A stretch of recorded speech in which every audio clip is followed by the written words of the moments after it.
Hello, my name is Russell Goodwin. I'm still one of the cameramen for Steve Wilkows' show as of 2013.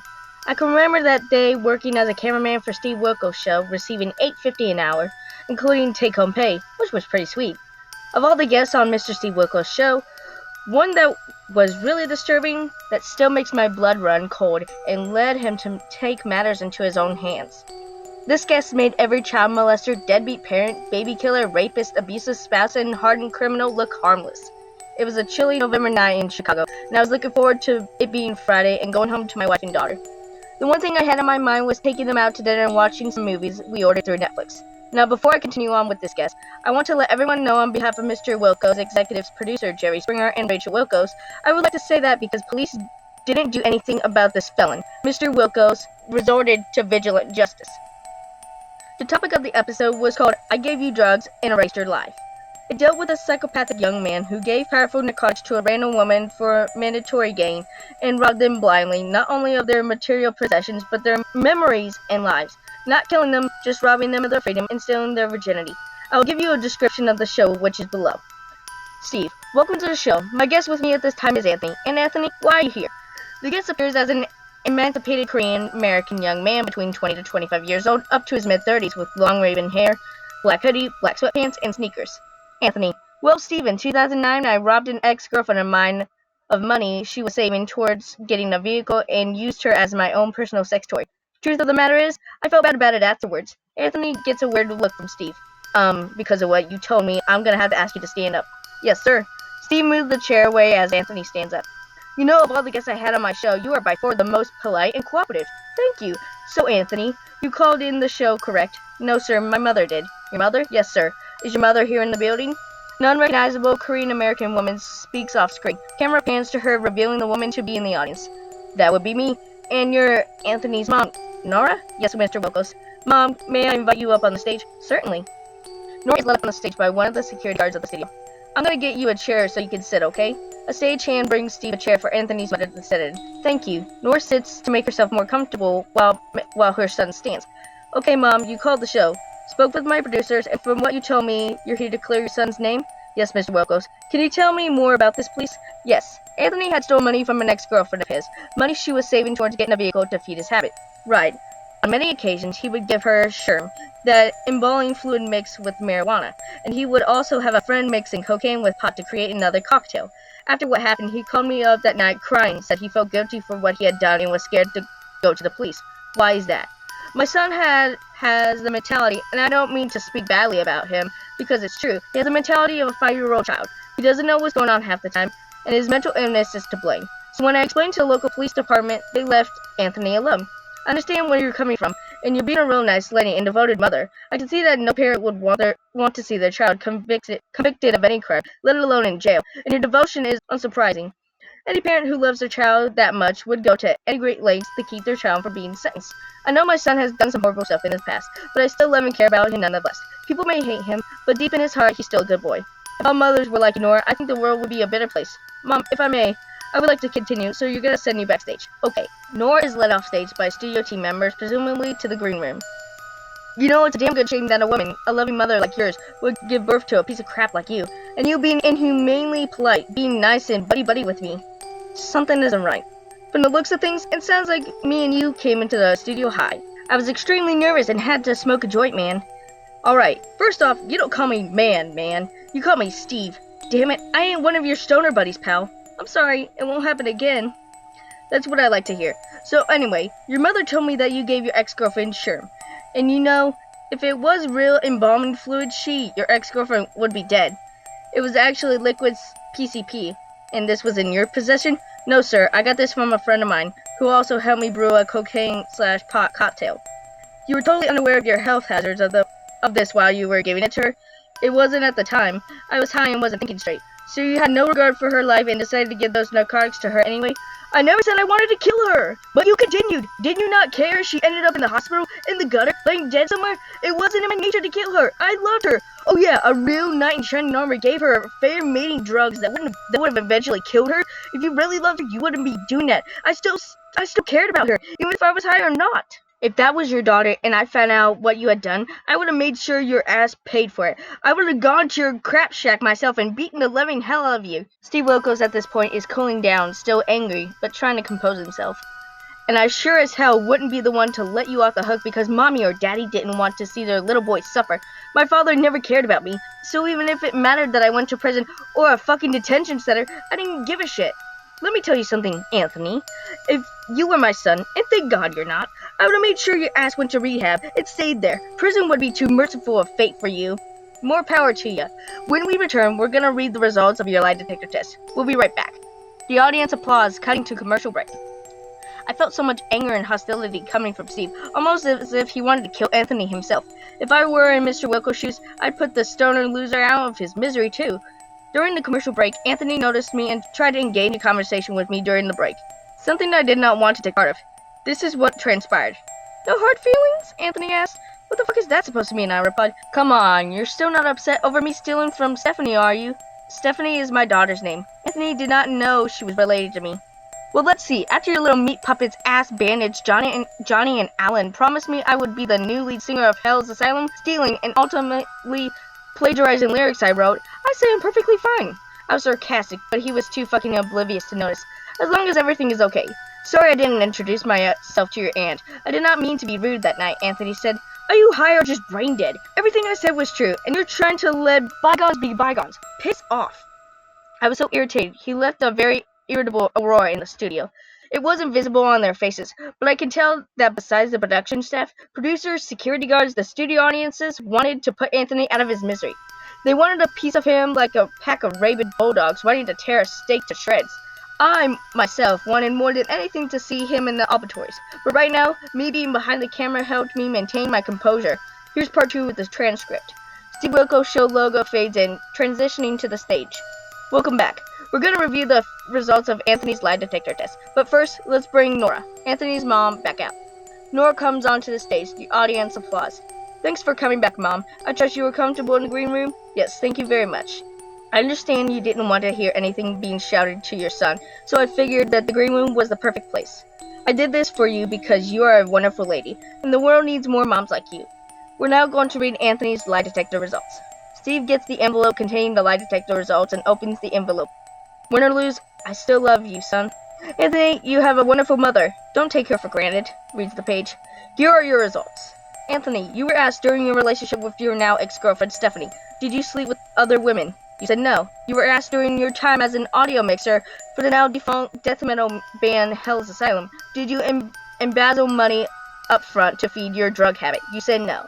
You were asked when Stephanie was under the influence of drugs you were planning on letting your best friend rape her. You said no. Were you also asked, did you plan on killing your ex-girlfriend if she threatened to turn you into the police? You said no. And the results of your lie detector test is, you did not tell the truth. The audience boos. Anthony, I never said I was going to kill her. If she called the police on me, I was high, I said stupid stuff. High or not, you were planning to kill her. She loved you and you ruined her life. I did not ruin her life. I made too many dumb decisions. Blame my father. I'm getting so sick and tired of playing the blame game. Your father's real proud of you. I've heard too many excuses. Get the hell off my stage. Thunderous applause from the audience as Steve orders Anthony to exit the stage. Camera cutting to Steve talking to Anthony's mom backstage. I'm so sorry about my son, Mr. Wilkows. You don't have to be sorry, Mom. I know this must be difficult for you to accept the fact that Anthony did something wrong, but one thing you have shown is endless love and devotion through a difficult time. I pray that things will work out for the better, and as far as I'm concerned, the only thing you have to worry about, the one thing you have to focus on, is the love for your child. I have never seen a parent love their child so much, and you've shown that tonight. I really appreciate that, and as I mentioned to my son before, that win or lose, I will still love him. Listen, if you need anything else, you call me and I will help you any way I can. God bless you, Mr. Wilkows. She hugs Steve, and Steve hugs her back as the credits roll. The credits roll as the show went off air. Everyone was ready to leave. It was already 11:30 at night, and the audience members going back home. Some who took a trip to Chicago returned to their hotels. Nora went back to her hotel room before Anthony said he would meet her there. Before I left for the night, I headed into the green room with one of the cameramen to have a beer. God knows I needed one after that night I had. A few minutes later, as I was about to get a ride in the limo with Steve, his wife Rochelle, and Jerry Springer himself, we noticed that the parking garage that we were in was almost pitch black except for the gleam of the city lights beaming through the opening of the levels. As I stood trying to figure out what was the cause of the lights flickering on and off and ended up pitch black, I smelled a lingering stench. It smelled like fried cat shit. I knew that well. It was pot. Was someone getting stoned after dark? A homeless man, perhaps? Steve got a text on the phone which read, "Your wife is gonna like the cocktail I'm gonna give her." That was Anthony. Was he asking for a death sentence? Provoking Steve Wilkows on stage was one thing, but doing it when the show goes off air, that was the dance with the devil. "Where is he? Where's that rat bastard at?" Mr. Wilkows said, screaming at the top of his lungs. His face looked beet red and there was a vein on his forehead that was about to explode. I'd never seen Steve this angry, not since the Devil Mom segment. This was personal. "What's wrong, Steve?" Jerry Springer asked, with a look of concern on his face. He could tell something was wrong. And he's been really good friends with Mr. Wilkows for a lot of years. "Remember tonight's guest? Yeah, the Anthony kid. What about him?" Springer replied. "Look what this little shithead sent me." Steve showed his phone to Springer. "Oh my god. If that asshole lays a hand on Rachel, I'm gonna make sure he's pushing up fucking daisies." Steve shouted. He pounded the trunk of a random car out of anger. He looked like an executioner ready to perform his brutal task. His wife Rachel tried to calm her husband down, but to no avail. He was going to defend his wife one way or another. Just then, another text appeared on Steve's phone. "Ruby will like my new organic green candy." Ruby is Steve's 10-year-old daughter, born in 2003. He told me and everyone else on the set so many times that he would kill anyone who dared mess with his children, especially his daughter. I myself know Ruby and Steve's son Jack. They call me Uncle Russell because I grew so close to the Wilkows family since 2003. I consider Jack and Ruby my godchildren, and I felt the tension and animosity coming through Steve himself. The very thought of Anthony turning Ruby into a junkie at age 10 and sentencing her to white slavery made my blood run hot. I felt the adrenaline freeze in my body over the thought of poor little Ruby being drugged and molested by this fucking stoner prick. Steve went to a nearby police station where a fellow officer friend of his was sitting and asked for a Mossberg 590 shotgun that was secured up front between the driver and passenger side seat where officers would sit. When his police officer friend asked what was going on, Steve confirmed that Anthony was about to meet his maker. He was going to kill him for a personal gain. It wasn't going to be out of profit, duty, or fun. This was personal. At the moment, his cop friend knew that Steve was going to exact vigilant justice on him because the Denver Police Department let a psycho go free and commit sexual solicitation against multitudes of women for monetary gain and possible child molestation. The Denver Police Department didn't do a damn thing to convict Anthony, all because of his mother crying and pleading not to let the cops arrest her son. Anthony is from Colorado, by the way, but originally from the Carolinas. I have family that live in the Chapel Hill, North Carolina. So after Anthony found out what happened, he left North Carolina out of fear of being caught by the police and went back to Colorado. I swear to God, if you so much as lay a finger on my wife and daughter, I'll kill your sorry ass," Steve shouted, his voice echoing out of the parking garage. Anthony didn't respond. Steve's officer friend stood guard at the parking garage exit. He also called the Chicago PD to secure the area to make sure Anthony didn't escape. Steve's cop friend, let's call him Jacob, explained that Steve had to carry out vigilante justice because Anthony had pretty much ruined Stephanie's life, stole from her. Steve knew that because Stephanie is my daughter, and since 2009, I wanted nothing more to do than hear him beg for his life. Leaving an apology on someone's Facebook page, my daughter's Facebook page, wasn't going to seal the deal and make sure everything was okay. Why my daughter forgave that sorry sack of shit and prevented me from killing him, I'll never know. This had to be done. He couldn't just get away with this any longer. Anthony needed to die. That's all there was to it. Fuck. Giving a person a second chance and turning over a new leaf? This was personal. "This is gonna get ugly," Springer said. I agreed with him. "Why don't you come out and show yourself, you little pussy? You think messing with those I love and Rochelle's daughter gonna prove anything? You think I'm gonna prove to anyone that you're just like a fucking 5-year-old child who doesn't know any better and just wanted to be loved and accepted?" Steve exploded into a violent, hateful tirade. "Let's face it, Anthony.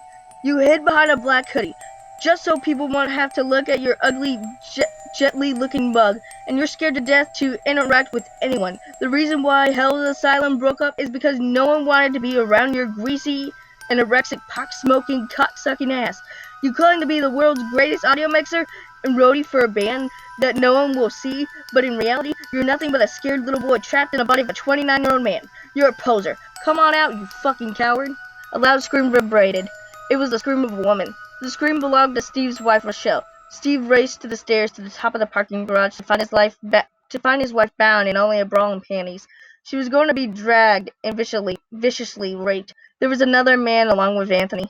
He had a scraggly-looking white male who appeared to be younger than Anthony and smoking a cocaine mix joint to give him some courage. Anthony handed his friend an empty medical syringe, the kind of syringes you would see with an insulin kit. Steve, Anthony's friend, called out high. So glad you could join us. We were just having a little fun. Get away from my wife or I'm gonna blow your fucking head off. Relax, Mr. Wilkows, the friend responded. Your wife is just fine. We're not gonna let anything happen to her. Help me, Steve, help me, please. Rochelle screamed. I saw visible goosebumps on her skin and she was looking very pale from the chilly night weather. It is a wonder she didn't succumb to hypothermia. Tell you what, Steve. Just slide the gun over to me and I'll let your wife go without a scratch. How's that? The friend responded. She's not gonna get hurt, Mr. Wilkows, Anthony said. We're just having a little fun. The only place I'd rather see you have fun is in hell. You're sorry sack of crap, Steve replied menacingly. Don't make it harder on yourself, Mr. Wilkows, the friend said. Just slide me the shotgun and you can have your wife back. Or, how about this? I put one right between your eyes and I take my wife back. See this, Steve? This syringe is full of liquid cocaine and liquid pot extract. You try anything funny, this shot will go right into your wife. It won't kill her. She'll just have a full-blown drug trip and have no memory of what happened. Around the corner of the parking garage's elevator exterior, I grabbed a fire extinguisher that was on the wall. I wasn't going to put any fires out. No way. I was going to do something entirely different. And you say you're going to turn my wife over to me? Without a scratch, correct? Steve asked calmly. That's right. Just hand me the shotgun and she'll go free. I promise. Steve slid the Mossberg 590 shotgun over to the friend, and in his drug-induced state, untied Rochelle. Rochelle ran into her husband's arms, crying. Jerry Springer taking his sports coat off and giving it to her so she could keep warm. I should warn you, Anthony's friend reminded Steve. What? Your wife will be unable to sleep for the next 15 days. What the hell did you do to her? I gave her a meth pill, you son of a bitch. When I said I would give her back to you without a scratch, I meant without any bodily harm done. Not clean. She went steady with my stash and loved every minute of it. Now, you back away before I kill you. I snuck up behind Anthony's friend out of nowhere and hit him over the head with the fire extinguisher as hard as I could, knocking him out. If I'd killed him, I wouldn't have mattered. I tossed the shotgun back to Steve. I knew what he had to do. Thanks, Russ, he said, reclaiming the shotgun. He looked at Anthony, who still doesn't have a clue what the hell was going on because of years of smoking pot ruining his brain. You killed my friend, Anthony said, speaking as though he was a 5-year-old kid who just saw his puppy get run over by a car, not knowing what to do. We were just having a little fun and you killed him. Shut the fuck up, Steve shouted. He didn't have to die. He was my best friend and you killed him, Anthony protested. He wasn't going to rape her. You don't strip a woman down to her bra and panties and say that you weren't gonna rape her, damn it. You think I like being this way? You think I like being mentally ill? I don't know what the hell I'm doing half the time, Anthony screamed. I've heard enough of you, son of a bitch. Steve approached him, now with his shotgun pointing at him. You know what, Anthony? I want to kill you so badly I can hardly contain myself. What good would killing me do? I'm pretty much sick to death of my life anyway, Anthony replied in a childlike tone. For one, you won't be able to sexually solicit and abuse women for money, and you won't be contaminating the rest of your life with your offspring. I feel sorry for your mother giving birth to a scumbag like you. Let me tell you something, pal. Your kidnapping and drugging my wife isn't my idea of funny. You ruined a lot of women's life. You stole from them. You ruined Stephanie's life, goddammit. You don't deserve to live. What do you want me to do then? Anthony asked, his childlike tone still present, but his face growing into a more psychopathic look. I want to see you beg for your life. I want to hear you scream at me, not to murder your ass, and watch your brain splatter all over the asphalt of this parking garage floor. I really don't care about how much of a good boy your mommy claims you to be. I'm not gonna spare you. Not at all. None of your whores are gonna miss you because they won't want anything to do with you. Prison would be too merciful of a fate for you. So I'm gonna see to it that you die. Goodbye, Anthony. Get the hell off this earth. Steve pulled the trigger of the shotgun, and in that moment, Anthony's brains were splattered everywhere, and his head was blown clean off his shoulders. Anthony was dead. Steve had his crying wife, Rochelle, close, comforting her because of the meth she ingested. She had to seek medical care. No charges or arrests were made against Steve. His police officer friend had vouched for him and confirmed that since Anthony was never going to be captured by the police, Steve had to take matters into his own hands. I patted Steve on the shoulder, seeing him settle down from the stress he had endured. I didn't blame him. It was already 12:45 a.m., and I'm just about on my way home to see my wife and daughter.